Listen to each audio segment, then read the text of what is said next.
Hello ladies and gentlemen, it's the Historical Gamer. It's been a while since I've done a video, and this is going to be something a little bit different.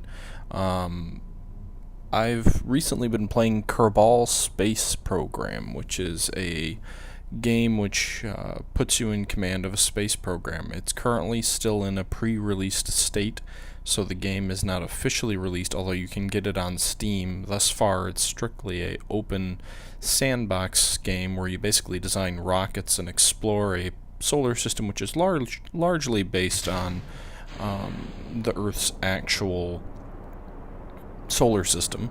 Now, what I'm going to be doing is doing my best to recreate the historic missions of the Mercury, Gemini, and Apollo missions in a new series through Kerbal Space Program. Now, this is supposed to be Freedom 7 or Mercury 3, which used a Redstone Redstone missile to launch Alan Shepard into space for the first sub-orbital spaceflight in American history. He was the second man in space, although the Russians actually orbited the Earth. Alan Shepard did not. It was a suborbital flight, so similar to a ICBM, it went up out of the atmosphere into space, but then came back down before orbiting once. My rocket is based or designed to appear and have similar capabilities to the Redstone rocket, which was used in that 1961 spaceflight, although it's a little bit different. There are a lot of modifications for Kerbal Space Program, so you can definitely actually recreate these missions in their historical glory, if you will, with an identical looking rocket and stages and all of that. But I thought it would be more fun to try and use the stock parts to design a rocket as closely as I could to resembling the rocket of history, rather than just using a mod to basically copy it. So I've got sort of the four fins there on the bottom, which are similar to the four fins on the Mercury. I've got a single engine, which is a relatively small engine, although the engine is exposed. There really isn't the ability to case an engine to kind of shield it. The engines seem to always be exposed with the stock parts. I've got a very thin, narrow fuselage, and a single-person command capsule with that escape hatch on the top. Now, I am playing with one mod. It's a stock part expansion mod, which adds certain things like that escape tower on the top and a few other parts as well, but they are considered stock parts. It's a mod to bring more stock parts into the game. So, now, as far as the space flight's concerned, I'm not going to get up to the same altitude that Shepard did get. Shepard got up to about 114 miles above the Earth, whereas I'm probably only going to get to around, and I'm sorry, that wasn't 114 miles, it was 116 miles or 187,000 kilometers is what he got to.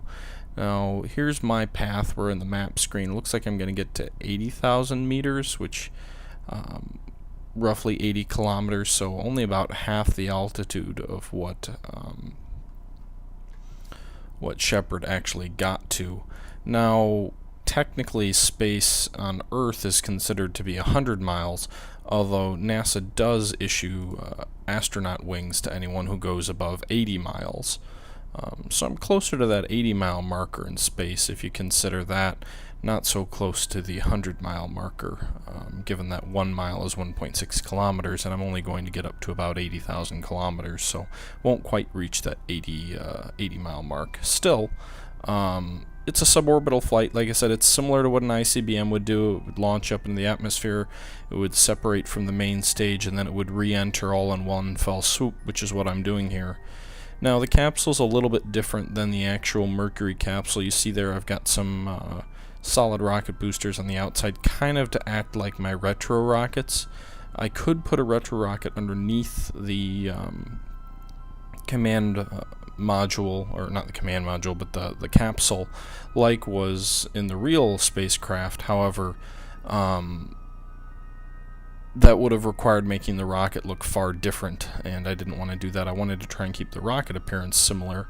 Also, the space, or the square looking boxes on the outside are actually parachutes. Now, the real parachute in the Mercury capsule went on top, but you're not able to place anything, at least I couldn't find a way to place anything underneath that escape capsule, which is designed to pull you away from the ship in the case of a disaster. So I put them on the side rather than on the top. So like I said, I mean, there's some differences, obviously. I didn't use the mod, and I created my own thing here, so definitely some differences, but I thought it was a pretty similar design, in my opinion anyway. You can see here I'm past my apogee, if that's how you pronounce it, which is the maximum height that you get to during your flight, and I'm now beginning the decline back into the atmosphere when I'll go through kind of the more thick part of the atmosphere. Now, Kerbal is supposed to, or Kerblin, I believe, is the name of the planet in Kerbal Space Manager. It's basically Earth. It's a little bit different. I'm not sure if it's a little bit smaller, because it definitely seems like I'm in space at this point, despite only being at 80,000 meters. Seems more like a suborbital flight, but I'm not sure if the dimensions are exactly the same or if they're a little bit different. I believe the moon is 1/3 of the atmosphere, or 1/3 of the weight, whereas in real life I believe it's 1/4, and you also have a second moon of the main planet as opposed to just one. Now, like I said, this game is still in development. This is currently version 0.21 of the game. There are a lot of features such as career mode, research and development, and a whole bunch of other features which are yet to be released for the game. It's become very popular despite being, not being released yet fully, but you can get it at a discounted price on Steam if you're interested in it. There's a lot of people playing this game. It's very addictive. I also downloaded Orbiter 2011, I believe it is, which I may be doing some videos of that as well. That's a more accurate simulation game of spaceflight, and it has some interesting mods for it as well, but not quite as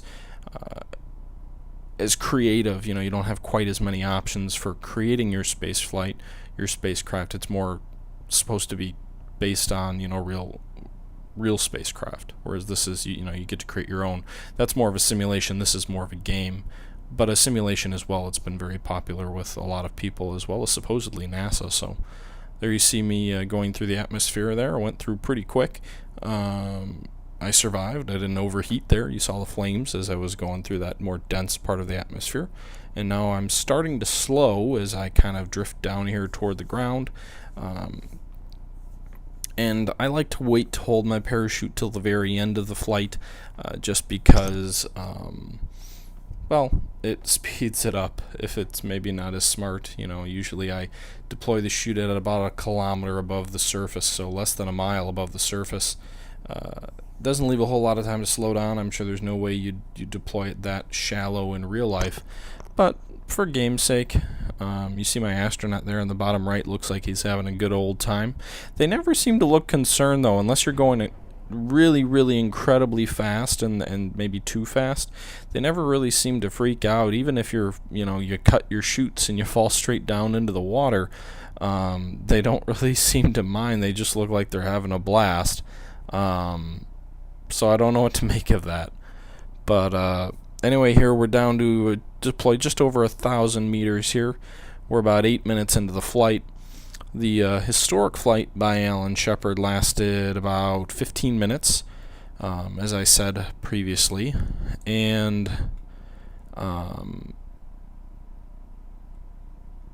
was the first manned American spaceflight. There was a second suborbital flight with Gus Grissom, which was a Redstone flight, which is actually going to be the next video in this series, which I've already recorded. I just haven't narrated it yet.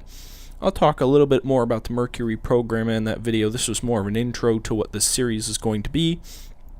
The game itself is new, not necessarily sort of the traditional history video that I'm doing, but definitely talking about historical topics and something that interests me a lot. So that's why I'm kind of doing this here. Now, as I said, I'll be talking more about the actual flights, the actual rockets, and other things like that in the follow-on videos.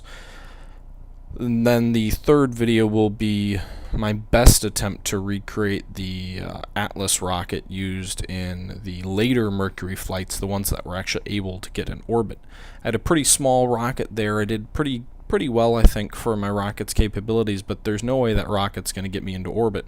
Getting into orbit in this game, both in this game and in real life, is actually somewhat of a challenge. You don't get it on your first try. You can certainly make things easier, but the game does a good job of balancing sort of the strengths of rockets as well as, you know, your not really durability, but aerodynamics to make it a little bit more difficult and maybe more realistic. You know, you can't just pile on tons and tons of rockets and fuel and blast off. I believe I tried that on my first one, and I did get into space. I did get into orbit, and I shot right out of orbit into deep space without any fuel to get my little astronaut back. So that's a bad idea. Also, the getting the angle of your flight is pretty difficult. It seems like when you do get into orbit, you've always got kind of a funky orbit. You can't your one orbit is way out there, sometimes a fifth of the way to the moon, just barely still in orbit. Whereas the inner part of your orbit, the closest part, is so close to the planet that you're almost in the atmosphere again. So, just some interesting little things, and like I said, a lot of that's based on real physics. And there you see Kerbin there. I'm just recovering the spacecraft, which just landed successfully. One thing I'd like to see is maybe kind of a history feature. It doesn't seem to really track the history of your flights, although if you leave debris out there, it will stay out there. Anyway, I'm sorry, I'm rambling a little bit much here. That flight was a little bit under 11 minutes, or under 12 minutes, and we'll just go ahead and wrap it up here, and I'll talk a little bit more about what I was talking about in my next video. So thanks for watching. If you liked it, don't forget to drop a like, and until next time, this is the Historical Gamer signing out.